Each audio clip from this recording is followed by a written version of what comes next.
How to create a new project in Photoleap. First of all, open the Photoleap app on your device and wait for it to load completely. Once you are on the home screen, you will see tools like Edit Photo, Double Exposure, Remove Object and other tools in the top toolbar. Tap Edit Photo to start your new project.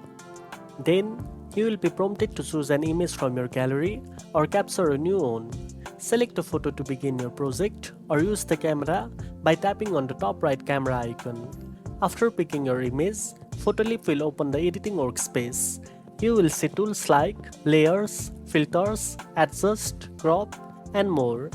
At this point, you can begin adding overlays, adjusting backgrounds, applying filters, and more. You can also undo or redo changes at any time using these options above the toolbar. Once you are satisfied with your creation, tap the save icon at the top right to download it to your device or share directly on social media or cloud storage. And that's it. Now you know how to create a new project in Photoleap. If you found this video helpful, don't forget to like, share and subscribe for more editing tips. Thanks for watching and I'll see you in the next one.